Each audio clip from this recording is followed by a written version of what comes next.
Oo. Hindi po ba kapag pinag-usapan din natin, pastor, yung mga magulang dapat ma-involve diyan. Dapat turuan mo yung mga bata, hindi lang ito lahat tawag ng laman. Dapat dito meron kang focus, dapat dito yung belief mo palakasin. Hindi ba basically po trabaho 'yon ng bawat simbahan at faith? Hindi ba sa komunidad natin, it is the responsibility first, no? Ng family head, yung mga magulang, and then saan ba sila? Ano bang simbahan nila?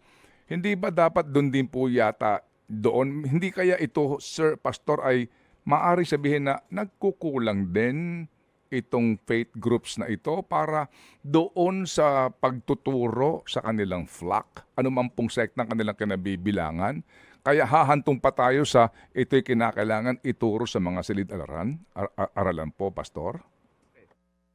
So, magandang ano 'yan 'no, magandang komento 'yan, Ted. Ang isa sa mga ano siguro, mga issue ng mga faith-based organizations ay maaabot lang namin kung sino yung mga pumapasok na sa simbahan namin. Mhm, mhm, Pero ang maganda rito, meron actually na batas na tayo yung, pag-implement ng family, parang parent effectiveness, mm. program 'no, meron actually batas na, eh, Responsible na puwedeng parenthood, makipag mm. hindi bagong batas 'to, Hmm, kay Senator Win Gatchalian yata ito, eh, 'no, na binibigyan niya, ini-empower niya ang mga organizations on the ground to mm. teach parenting sa communities. Okey, So, opo. kami nag-a-agree do'n. Kumbaga kung gusto natin ma-solve ang teenage pregnancy, actually Mm, palakasin mo ang mga magulang. Ang mga mm. simbahan gustong makipag-cooperate sa pamahalaan sa mga ganitong mga programa.